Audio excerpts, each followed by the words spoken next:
High ছোট্ট বন্ধুরা, চলো আজকে আমরা পড়ব ডোমেস্টিক এনিমেল। ডাক। ডাক মানে পাখি। হাঁস। হ্যান। হ্যান মানে মুরগি। রেবিট।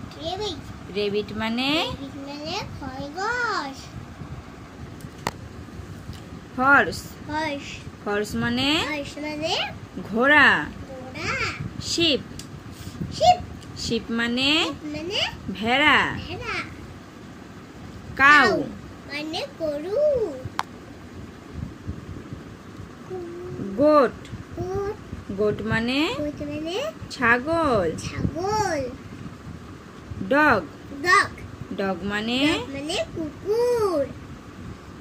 ক্যাট মানে বিড়াল। ভালো লাগলে লাইক কমেন্ট করে দিও।